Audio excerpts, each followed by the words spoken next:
จะได้คุยกับทางผู้รับผู้ใหญ่เพิ่นนำแน่เนาะที่ว่าเพิ่นเคยสุดช่วยเคยชื่อที่ชื่อทางเนาะเคยสมทบบ่เคยสุดช่วยนั่นแหละพี่น้องเลยเนาะผ่านทางช่องขอเสียงแน่เนาะทางช่องอ้ายเพิ่นนำแน่นี่คือก็คือได้บอกได้ว่ากับทางเพิ่นเนาะคุณมดเนาะแล้วตอนนี้น้องแต่เพิ่นอยู่ไสหลักๆตอนนี้ดูฮู้แต่เพิ่นอยู่แถวเมืองปากเซ่แต่บ่ฮู้ว่าอยู่เขตบ้านใดฮู้แต่ว่าเป็นปากเซ่บากเนาะอยู่คนละที่คนละแจเนาะคนละทางหลักๆได้ยินเพิ่นว่าสิเอาไปส่งให้อันเบาเตียงอยู่บ้านเองเลยนะมันต้องเป็นแนวนั้นนะเพราะว่าต้องขึ้นอยู่กับทางในเสียงนะพ่อ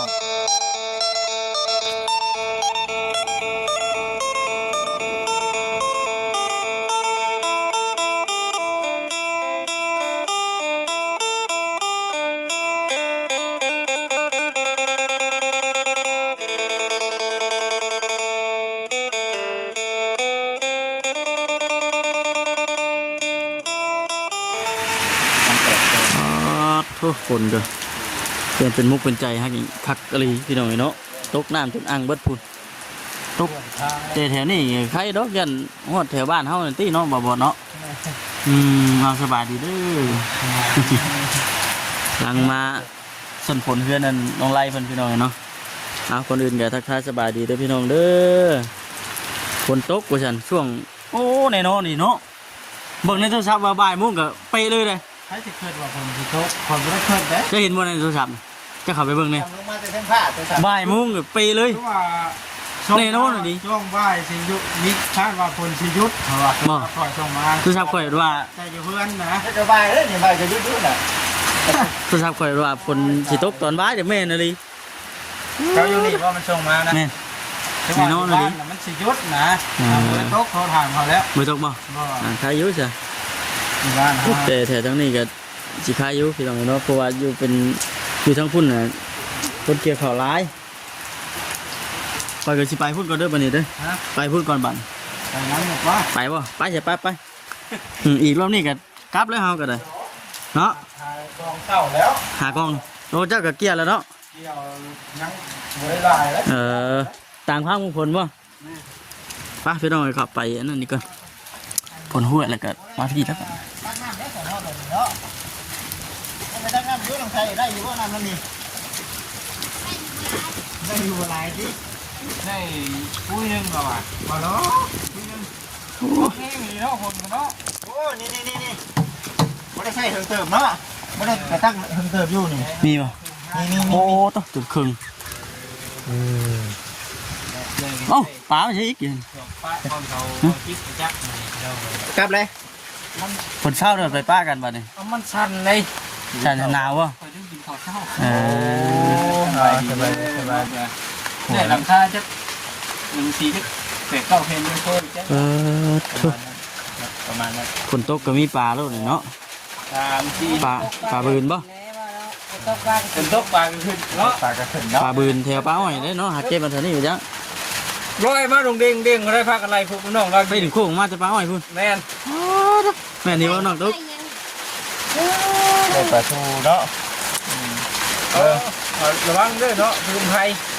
บ่โยนักแค่นี้บ่เป็นของมันเอาไม่ให้ย่อนะไม่ต้องย่อไปเนี่ยเดี๋ยวไม่ที่เดี๋ยวนี้คืออะไรนะครับมันห่อนป่ะตั้งแต่มาเนี่ยไม่ได้เห็นอยู่ชื่อได้ลูกหันลูกนี่อยู่ระวังหัวเราที่ไหนตีหันตีนี่ลูกผมให้เราเล่นลูกนี่กันเล่นก็ไปก็มาอยู่เราจะไปเล่นเลยคนหนึ่งคนเดียวจะใครเยอะเนาะอย่าไพ่บ่นะไพ่เกือบน้ำไพ่บอกว่าคุณทั้งนั้นเลยที่คุณเราต้องใจดิเอาเราพื้นเกิดเจ้าฮะlà chuẩn mua đây năm sáu ở đây ok nhiệt mũi bần du thế đấy hẻm đó cửa vào chít chuẩn quan cùng gì nè mọ áo phun muốn bơi dút đây phun phải mà chỉ đây mưa để nhưng đây mưa đó thành xuân con vào đấy đấy vào không mình vẫn phải vào phun ăn sủ lốpกันlà ná coi chứ bạn này tầm vô เร็วขึ้นชันขึ้นมาจะเกี่ยวเขาคนดึงกินเขามาไม่เข้ามาเวียดนี่ฝนตกห้ามก็ชิบได้คนอีกแล้วเขาเนี่ย เฉพาะบ่ทั้งบ้านบ่ทุกหรอบ้าง เนี่ยภาวนาไว้แค่นั้นแหละ เนาะน้อง เกี่ยวเข่าชิบกว่าให้โหเละตุ้มเป๊ะได้กันตรงทำก็ได้ ชิกูให้คู่ ขึ้นแล้ว เดี๋ยวเองไหนบริจ้างนะ ยอด ทุกคน เก่าบ่งาม ทุกคน3 คน กินเลยกิน เก่าให้น้อยให้บ่ใหญ่กระป๋อกหน้าอะไรก็ได้กระป๋อก น้ำจนอ่างมาพี่เลยพี่น้องคุณเนาะ นั่นแหละเนาะคือว่าถึงไทยเลยเนาะมันหนาวถึงไทยเลยแต่คือว่าด้วยคือเราเรื่องเราต้องแห้งดีฝุ่นนะเพราะทุกเทศทุกวัน ทำก็มันลงมาถึงผ้าอยู่เบิ่งในโทรศัพท์ว่าประมาณบ่ายโมงหอดบ่ายโมงเนี่ยมันถิ่นลงมาเลยนะ หวังว่าทั้งบ้านทั้งอยู่เนาะ วางวานนั่นนะ ข้างในยาตกเด้อยาตกเด้อเรื่อง เรื่องแต่มันตกนะมึงเป็นหน้า โดยรู้เจ้าเช็ดมาแล้วจักฝนตกเด้อเท่าใช่ไหมจักฮะ กดใจมาให้สิ แต่ใครนี้ กดใจมาให้แสดงว่าบ่ให้ทัวร์เลย น้องจุกว่า จะสั่ง บ่ายแล้ว บ่ายโมงเลย พอจังสันดิ เดี๋ยวพ่ออยู่ว่าเพิ่นคือสู่รบกันไว้เท่ว่ะไปฉันจะมาชั้นมาซี่เด้อจะได้เดินทางกลับก่อนนะแล้วก็ ไป พุ่นแหละอาจจะพ่อกันแถวห้านอันจังไดข้าวเปียกบอกเขาว่าแซ่บพุ่นแหละ ทานอร่อย ห้านอร่อย ทางเบิ้งนี่จะเมื่อกินน้ำลูกน้ำเมียไปจักเลย เอาเมียก็ถือมานำได้ มานำเนาะไปเถอะไป ไปกลับไปน้องจุกเด้อ ทางปลอดภัย โดยไปพี่น้องเนาะ ไปส่วนพี่น้อง เงินรถเขาล่มแล้วจังเนี่ย นั่นแล้วขอพาหน้าว่า อ อย่า ย่า ล ล ง งให้เด้อมาเบียดเด้อคนไหนอย่าให้น้องชายดิบอกคือตรงนี้มันนี่ก็ได้มันเต๊กมานั่งคุยกันก่อน ไปนั่งคือไป น้องชายเพิ่งไปใช้ขึ้นมาทึ่งน้องชายเอ้ย พูดแล้วไปนั่งพูดแล้ว บอกมานั่งกันเป็นหลังนึงโอ้ยังเจอมังกรป่ะมังกรเจอโอ้ฝนจะตกเตะตกมาเนาะ อันตั้ง การนี่ขอพังน้ำไม่กว่า มาส้นผล พังน้ำเลยเถอะเอาพังกับพังเอามากองเข้าเลยสมมติกองเข้านี่ได้ผลตกทำเมื่อกองไว้มันตกบนนั้นฮอดได้อยู่บนนะคุยกันเลยคือว่าที่เราเลยเนาะเช่นอยู่บอกว่าคำไหม ได้ไง ฝนตกห้ามตกใจพวกเหนื่อยอยู่ดินี่ ก็หัว ฝนตกห้ามที่เราเลยนี่ก็ที่ได้ยินอยู่บ่บุเนาะดังๆในเรื่องมันทุกเด้อเนาะพอดีว่าทั้งบุจิเด้งจะมาถามไทยเนาะครับโอ้ยภาพมันก็ได้ตกดีได้พี่น้องเลยเนาะตกแห้งต้องทำว่าตกแห้งได้เมื่อยป่ะเอาสู้ๆเนาะเดี๋ยวจะหน่อยกับทั้งเบากับที่ได้กลับนี่แหละเนาะเดี๋ยวมีแนวมาบอกกับทางน้องก่อนพอดีว่าทางบริษัทจะได้คุยกับทางผู้รับผิดชอบคนนั้นแน่เนาะคือว่าคนเคยช่วยเคยชื่อที่ชื่อทางเนาะเคยสมทบบอกเคยช่วยนั่นแหละที่เราเลยเนาะผ่านทางช่องขอเสียงแน่เนาะทางช่องไอ้คนนั้นแน่ในที่จากที่ได้บอกได้ว่ากับทางเพื่อนเนาะเพราะว่าเพิ่นก็ฮู้ที่ว่าดินบนต้นหญ้านี่มันกว้างเนาะแม่นบ่กว้างได้แต่ว่าในที่ประสงค์ของทางเพิ่นก็ว่าบ่อยากให้ไปชื่อบนอื่นเนาะเพิ่นบ่อยากให้ไปชื่อทางอื่นเพิ่นว่าอยากให้อยู่นํกันเนาะคือว่ามันก็หลายหลังอยู่นะมันก็หลายมันก็ปุ๊กได้หลายอยู่ถ้าปุ๊กนี่จะว่าได้จักหลังบ่เฮาได้3 3 หลัง 4 หลังพูดแล้ว เท่าไรคนเท่าไร เปิดกะเบิ่งในห้องได้3บาท ได้หนึ่งบ่ โดย40 40 โอ้ ในเอา4หลังคุณเพื่อนน่ะ กว้างอลีของเราเนี่ยมันก็บ่ซื้อวันไว้แล้ เอ ว อนั่นแหละพอดีว่าบ่จิตเองก็ได้คุยกับทางเอื้อยเนาะเพิ่นได้ผู้ที่ว่าเพิ่นเคยช่วยนั่นแหละเนาะให้กับทางง่ายๆเพิ่นเป็นสะพานบุญให้เนาะก็ได้คุยกันข้างในแล้วก็ที่เพิ่นก็สิขึ้นแบบเดียวกันนั่นแหละเนาะว่าดินที่ว่ากว้างอยู่ติ แม่นดินกว้างหั่นนะบ่อยากให้กับทางน้องๆเพิ่นไปอยู่คนอื่นเพราะว่าเจ็ด บัดนี้น่ะทั้งเอื้อยแล้วก็อยู่เนาะทั้งเอื้อยแล้วก็อยู่ในเรื่องการอยู่เพื่อนเนาะหรือว่าปุ๊กจูบให้อยู่ถ้าหากว่าแบบว่าอยู่ในใบตาดินเนาะใบตาดินที่ว่าทั้งน้องไล่น้องเตตะกี้เด้อพี่น้องเนาะอันนี้คือที่ผ่านมาFCกับฮู้อยู่หั่นนะแต่ว่าลุงชื่อน่ะมีชื่อน้องตุ๊กนำอยู่บ่จ้าบ่ฮู้กัน น่าสิบ่มีเนาะแต่ว่าก็ได้ยินทางเอื้อยแล้วบอกว่าถ้าหากว่าในดินในใบชื่อขายใบชื่อขายมีชื่อน้องตุ๊กนำเนาะชื่อน้องไซนำแต่เพิ่นก็ว่าอยากพุกกระต๊อบให้อยู่ฉันเพื่อนบ่สิงนะสิน้องเลยประมาณนั้น โอ้คันได้ฉะนั้นก็ดีแล้ว แม่นแหละ คือว่าแม่ เป็นอันดี อันนี้คือแบบว่าเอาตามแบบว่าคำคิดคำดินของทางเอื้อยเราว่าเลยเพราะว่าเราก็เคยช่วยนะเราว่าถ้าหากว่าเนาะมีชื่อเนาะมีชื่อน้องๆเพิ่นน้องทุกน้ำแน่ก็จะเฮ็ดให้อยู่ว่าซั่นนะสามารถเอาชื่อของน้องทุกเข้าไปอยู่ในใบกระดินได้อยู่บ่แบบนั้นนะน้องไปอันนี้ก็ยังบ่ได้ปรึกษาเพิ่นทางน้องไล่แล้วก็ทางพ่อได้เด้อเนาะลองเว้าเสิร์ฟๆนำเนาะหรือว่า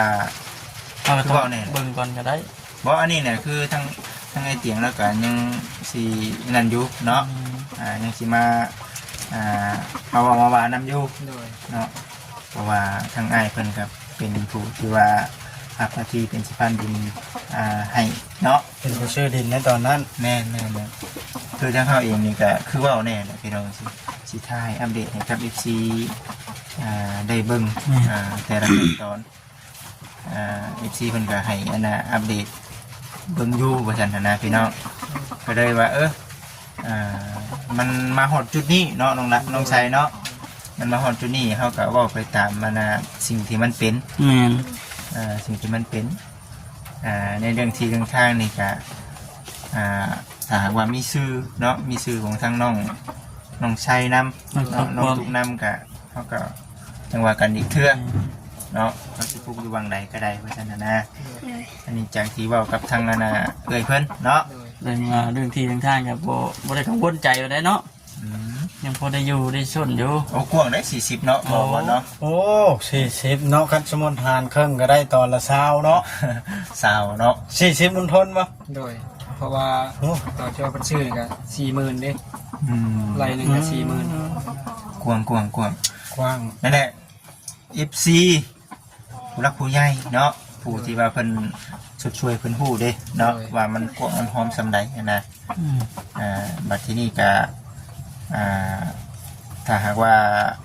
เอาซื้อน้องตุ๊กเขาได้ก็มันต้องเกี่ยวกับทางในบุงในบ้านนำแน่เนาะมันต้องไปหาเพิ่นได้เนาะ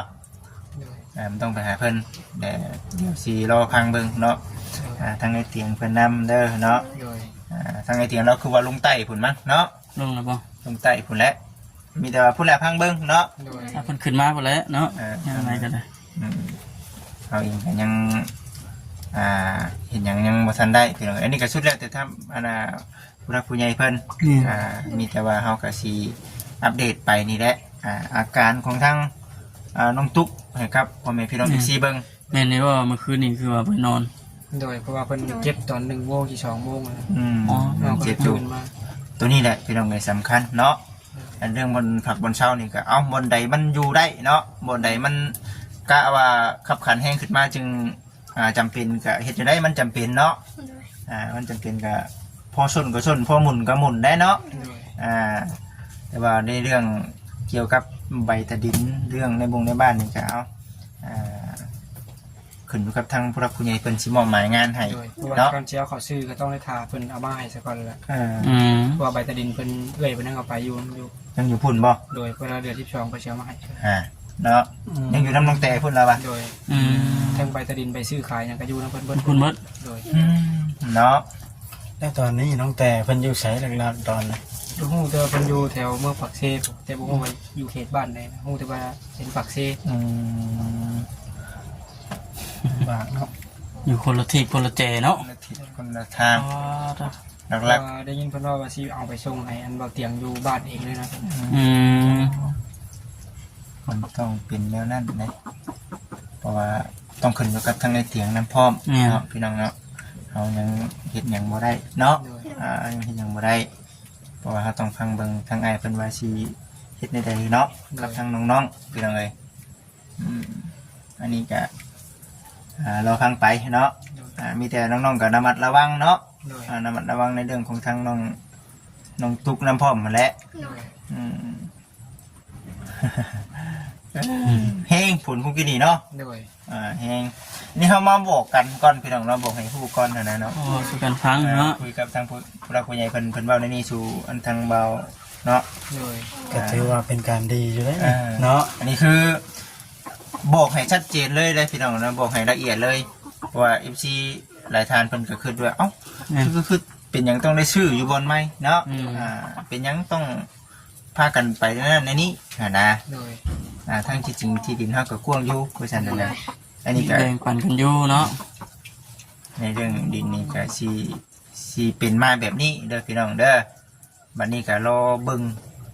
ใบซื้อขายเนาะ โดย ใบตาดินบาดนี้เพราะว่ามันบ่ได้อยู่กับทางน้องๆเด้ โดย เลย มันอยู่กับทางน้องแต่เนาะตรงนี้ยังอยู่น้ำน้องแต่เพิ่นเด้อพี่น้องเด้อเนาะ คือว่าเนี่ยคันว่าน้องแต่เพิ่นได้เบิ่งคลิปนี้ก็กับพิจารณาเบิ่งเนาะ โดย เพิ่นก็ว่าอยากสิเอาไปให้กับทางไอ้เตียงเองเนาะแม่นบ่ โดย เอาจังว่ากันเทื่อพี่น้องเอ้ย เพราะว่าเพิ่นบอกว่าเพิ่นโทรหาเบาเตียงแล้วเพิ่น บ่ได้คุยกันนะบ่ ก็ น้องแต่ แต่โดนแล้วน้องเพิ่นเบาเตียงให้น้องโทรถามแล้วน้องโทรถามแต่โดนเติบ อ่า เพิ่นว่าสิเอาไปมอบให้ไอ้เตียงว่าแล้วน้องโทรถามเบาเตียงแล้วก็ว่าเราบ่ฮู้เรื่องแล้ว อ๋อ เพราะว่าน้องมีเฟซเบาเตียงไว้น้องโทรบอกเพิ่น แต่เพิ่นว่าทางอันเอื้อยของทุกข์นะครับบ่ได้ติดต่อกับเพิ่นแต่โดนเติบเลยว่าเบาเตียงแล้วว่าเราบ่ฮู้เรื่องแล้ว ประเด็นนี่คือเฮาสิเฮ็ดได้ไดจึงสิได้ใบตะดินเนาะ โดย แม่นบ่ต้องว่าในนี่แม่นใบซื้อขายเนาะบ่บ่เนาะ แม่นว่าซื้อขายใบ ว่าเพิ่นเอาเดือนที่2มันสิลงมาเพิ่น แต่ว่าใบขอบทองยังบ่ได้มีบ่มีแต่ใบซื้อขาย บ่มีดอกบ่จิตมาใบกับทอง น้องก็บ่ฮู้กันฮู้แต่ว่า น่าสิยัง จากที่เคยซื้อดินที่ผ่านมา 2-3 ปีนี่คือ มีแต่ใบซื้อขายเลยพี่น้อง เพราะว่าคันใบขอบทองต้องมีบัตรเขตนี่เนาะเพิ่นเฮ็ด อันดังครับเนาะ แบบคืออันน่ะที่ดินจัดสรรเนาะเขาเจ้าขายเป็นร่องเป็นร่องน่ะเขาเจ้าอันนั้นคนที่อันนั้นเขาเฮ็ดให้รถน่ะนะ ใบ พี่น้ ข อ อง บ เนาะ ทองเนาะ กับทอง เพราะว่าได้ยินช่วงหนึงเพิ่นเอาไปสิลงมาเฮ็ดแต่ก็ยังบ่เห็นเลย อืม นั่นแหละพี่น้องบ่เป็นหยังดอกเพราะว่าหนึ่งคือมันมีอันน่ะใบลายเซ็นในวงในบ้านไปแล้วเนาะ ครบ ใบ อยู่ ตัวนี้แล้วมันบ่เป็นหยังดอก แต่เพิ่นผู้ใหญ่เพิ่นว่าก็มียังใบสำรองอยู่ในนี้บ่ มีอยู่บ่ ได้ยินเพิ่นว่ามีใบสำรองนำในบ้านอยู่ในบ้านนี่แหละ แต่ว่ามันต้องมีช่องเด้เนาะ โดย มันต้องมีช่องใบอยู่แล้ว เพราะว่าใบหนึงอายุใบหนึงน่ะทางเอื้อยเพิ่นเอาเมื่อแล้ว เว้าสร้างได้สันเนาะเรื่องที่เขาเว้า มีอยู่ แม่เขาเว้านำผู้รักผู้ใหญ่เพิ่นเรื่องที่ไปก็เอาไปตามเกมของทางในบ้านเพิ่นก็เฮ็ดให้ได้เนาะ โดย ค่อยน่ะยังข้องใจเรื่องนึงเดี๋ยว ว่า นะ จังได๋ ค่อยอยากถามเบิ่งคันนั้นใบวัดโอ้ยไก่ว่าใบว่าคันถึกเอาพิษก็ให้ทิพย์เนาะค่อยในสิ่งที่ค่อยข้องใจเนาะ และดินตอนนี้นะน้องแต่เป็นผู้ถือไปนะแล้วพูดของน้องแต่ก็ยังมีอยู่บ่นะหรือวันใดนะคอยอยากฮู้ข้อนี้แหละ ก็บ่มีแหละ บ่มี เพราะว่าในบ้านเพิ่นก็บอกแม่แล้วนะถ้าว่าแบบกรณีที่ว่ายาห้างเอาไปโดยปกติก็มีสิมีสิทธิ์ไป ทางพิษนี่เพิ่นก็ว่าบ่มีสิทธิ์แล้วนะ เอ เพ อ ราะว่าเพิ่นปะทุกอย่างไปนะผู้ใหม่แล้วนะเพิ่นว่าแบบนี้ทางผู้ใหญ่ทางนี้เพิ่นก็บอกชัดเจนแล้วนะ ต้องให้ผู้อยู่นะเป็นผู้ดูแลเนาะ โดยถ้าผู้ใดอยู่กับผู้นั้นเป็นผู้ดูแล ครับช่วงต่อ ต้องน้องตุ๊กเนาะกับน้องอันไล่หัน น้องไร เป็นผู้ละครึ่งนะว่าง่ายๆนะหรือว่าน้องแต่น้องติ๊กผัดไปไว้แล้วน้องติ๊กน้องมิก ผู้อยู่เนาะ โอ้ยอย่าขันนะโอ้ย ปล่อยบ่ มา พอจอดมันก็อย่าขันแล้วเนาะคนคุยจันแห้งจันมันกัน ไก่เลยพี่น้องนะ ไม่ว่าอยู่ได้ดูแลได้แต่ว่าหามขายเนาะว่าง่ายก็ได้ นี่แต่ว่า อันนี้คือก็เป็นคนดีของทั้งน้องๆได้เนาะที่ว่าผู้รักผู้ใหญ่เพิ่นเว้าในนี่นะน้องเพราะว่าในอนาคตต่อไปเนาะมีชื่อน้องตุ๊กน้ำเนาะน้องก็อยู่นํกัน2คนผัวเมียอยู่แล้ว ให้ใหม่ยังว่าให้ใหม่ยังดี ทำไมคนใกล้คนมา ได้ลูกได้เต้ามาเนาะ ให้ใหม่ เฮา คน ก็ มา มีส่วนนำนะพี่น้องเอ้ยก็ผู้รักผู้ใหญ่เพิ่นคิดเห็นก็ดีคือกันกับทั้งน้องๆนะเนาะดีคือกัน เดย์อยากออกเลย มีแต่ว่าก่อนอื่นต้องได้เพิ่มชื่อของทางน้องตุ๊กเขาในเบตาดินก้อน โดย เรื่องการช่วยเหลืออื่นๆนี่เฮากะ ยังคอยว่ากันทีหลัง ว่ากัน โอ้ยง่ายซะเพื่อบ่ให้ย่างในอนาคตเนาะ แม่ถือว่าเป็นการดีแล้วนี่บ่จิตยังแบบคือเว้าแน่ๆเนาะเฮาช่วงเพิ่นชื่อเฮากับบ่จักเด้ โดย บ่จักว่ามีชื่อไผนำแน่แล้วก็ทางเพิ่นว่าพากันเว้าหยังนำแน่ตกลงกันแนวใดว่าซั่นอันนี้ในเมื่อแบบผู้รักผู้ใหญ่ที่ว่าเพิ่นเคยชื่อให้ โดย เพิ่นเคยช่วยเพิ่นได้โทรมาหาทางบ่จิตเนาะได้เว้าบอกแบบว่าดินตัวนี้มันเป็นอันนี้เด้อบ่จิตเด้อเนาะ โดย มีชื่อจังซั่นจังซี่หรือว่าเนาะถ้าหากว่าทางน้องตุ๊กเพิ่นเนาะ โดย มีชื่ออยู่ในใบตะดินแล้วก็บ่สร้างเนาะบุญวาสนามีเนาะอาจสิเฮ็ดกระตบกระเต็บให้เนาะ โดย พอได้อยู่2คนผัวเมีย เพื่อมีผู้หักแพง อ่า เนาะ อันนี้บ่จิตเชื่อว่า FC หลายๆท่านเพิ่นต้องอยากพังเบิ่งบ่จิตเว้าตัวนี้แน่นอนเนาะว่าเว้าถึงจุดนี้แล้วหั่นนะ โดย บัดนี้มันต้องรออีกขั้นตอนนี้มันจึงเป็นไปได้ว่าซั่นนะพี่น้องเอ้ย โดย อันนี้ก็เป็นผลดีข้างน้องทั้งสองเด้อบ่แม่นว่าจังซั่นจังซี่ได้เนาะเป็นผลดี เพราะว่าเพิ่นอยากให้มันชัดเจนเนาะ โดย เพิ่นอยากให้มันชัดเจนพี่น้องเอ้ยส่วนสิแบ่งครึ่งจังซั่นจังซี่บ่อันนี้บ่จิตบ่ขอเว้าก่อนนะพี่น้องเนาะ โดย พังเบิ่งทางอ้ายเพิ่นแล้วก็ทางผู้หลักผู้ใหญ่เพิ่นเว้าเพิ่นว่าเด้อ โดย หรือว่าเฮามีส่วนอยู่ใน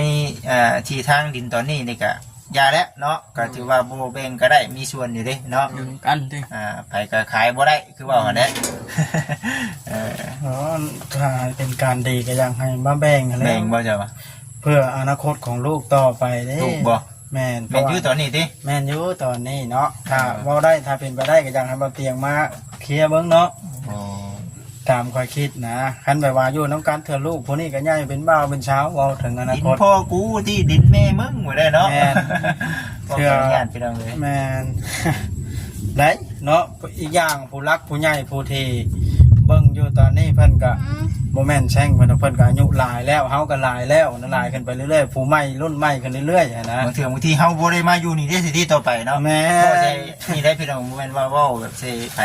บ่ใช่ตัวเฮาพร้อม เนาะ เนาะ อนาคตนะ พวกเกิดใหม่แล้วเขานับมือใหญ่เฮาพันนับมือเฒ่าเด้บางทีเฮาบ่ได้อยู่เบิ่งแย้งน้ำเขาตลอดไปได้เนาะ บ่ได้อยู่เป็นรักฐานพิญญาณนำเขาตลอดไปได้สิที แม่น อีกอย่างน้องตุ๊กว่าเป็นผู้น้อยแล้วมื้อนี้เราก็สิเฒ่าเป็นแม่เป็นพ่อไปแล้วเฮาเป็นปู่เป็นหยังไปแล้วล่ะ ใจสิต่อลูก ก็ทางอนาคตว่าถ้าเป็นไปได้อยากให้เฮ็ดให้แล้วโลดเนาะ มีเหตุเนาะ โดย อันนี้คือมาปรึกษากันพี่น้องเอ้ยได้ว่าได้ละคนแล้วเดียว เกิดว่าเนาะบ่เตียงมีเวลาก็อยากให้แวะมาเบิ่งแน่เนาะทางนี้ แล้วหากเราได้คุยกับทางผู้รักผู้ใหญ่แล้ว โอ้ เพราะว่าทางเราได้บอกบอจิตแล้วพี่น้องเอ้ยเนาะทางเรานี่แหละนี่ อ๋อ นี่บ่ แม่นเบิดเลยนี่เอ้ยจูดี้เนาะ แม่นบ่ แม่นเด้อทั้งเจ้าน้ำมาบ่เลย อ๋อ เพราะว่าเพิ่นเคยช่วยนำเด้ โอ้กับแม่จุลี่กับแม่เพชรแล้วเนาะ อืม สำคัญนะ เพิ่นก็ได้ปรึกษากับแม่เตียงแล้ว เอา ปรึกษากับแม่เตียงแล้วเพิ่นว่าเอามันอันนั้นเด้อว่าฉันเป็นอันนี้ได้ว่าฉันน่ะนะแต่ว่าอยู่ในดินตัวนี้ก็สิมีผู้รักผู้ใหญ่จักทานอันนี้ก็บ่คิดบ่จากน้ำเนาะบ่จากน้ำมีแต่ว่าจากที่ฮู้นี่คือทางเอ้ยจูดี้เนาะ เราซ้ำที่หูเนาะ ว่าสามที่ฮู้ก็ที่เอ้ยเราบอกมาก็มีเหตุผลได้เนาะแม่นความเพิ่นเบิดก็ถือว่าเฮาเองก็สิรอพังคำเว้าคำว่าเนาะ โดย ของทางผู้รักผู้ใหญ่แล้วก็ทางอายเพิ่นเบิ่งเนาะมีแต่ทางเฮาเองก็คอยเป็นคอยไป โดย สำคัญนักก็นี่แหละนี่ทอง กำลังยืนดิ กำลังยืน กำลังยืนขึ้นไปเรื่อยๆแล้วไปนี่กำลังให เฮ้ ญ่ ยนี่ ขึ้นไป เพราะว่า เรื่อ จ ย นบ่ได้นอน แม่ มันเจ็บปวดบ่หรือจะว่าจังไหนนะ เจ็บ อ๋อ